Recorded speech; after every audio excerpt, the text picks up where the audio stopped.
তো বন্ধুরা আমার মতন একবার পোস্ত দিয়ে এইভাবে চিকেন কষা করে দেখো, এত সুন্দর হবে খেতে, মুখে লেগে থাকবে। তো কিছুই না, একটা টমেটো, কিছুটা পেঁয়াজ আর কাঁচা লঙ্কা ভালো করে কুচিয়ে নেবো। আর এদিকে মাংসের মধ্যে নুন, হলুদ, জিরে গুঁড়ো, ধনে গুঁড়ো, লঙ্কা গুঁড়ো আর কুচানো পেঁয়াজ, টমেটো, লঙ্কা ওটা ভালো করে দিয়ে ওপর থেকে সর্ষের তেল দিয়ে ভালো করে ঝাঁকানাকা করে ম্যারিনেট করব।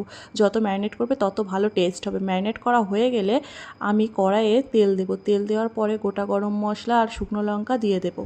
দিয়ে দেওয়ার পরে আমি ওপর থেকে আদা রসুন বাটাটা দিয়ে ভালো করে নেড়ে ওই যে ম্যারিনেট করা মাংসটা ছিল সেটা দিয়ে দেবো। দিয়ে দেওয়ার পরে ভালো করে কষাবো।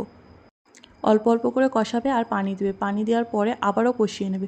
যখন দেখবে মাংস থেকে তেল ছাড়ছে, ওপর থেকে 2 চামচ মতন পোস্ত দিয়ে দেবে। পোস্ত দেওয়ার পরে ওপর থেকে একটুখানি গরম মশলা গুঁড়ো দিয়ে দেবে। তাহলেই আমাদের তৈরি পোস্ত চিকেন কষা। সত্যি বলছি বন্ধুরা, এত সুন্দর লাগে এই চিকেন কষাটা, একবার বানিয়ে দেখো। ভাত, রুটি, লুচি, পরোটা যাই দিয়েই খাও না কেন এত সুন্দর লাগে। তো দেরি করছো কেন, ঝটপট এই রেসিপিটা বানিয়ে ফেলো। বানিয়ে অবশ্যই আমাকে কমেন্টে জানিও কেমন হয়েছে।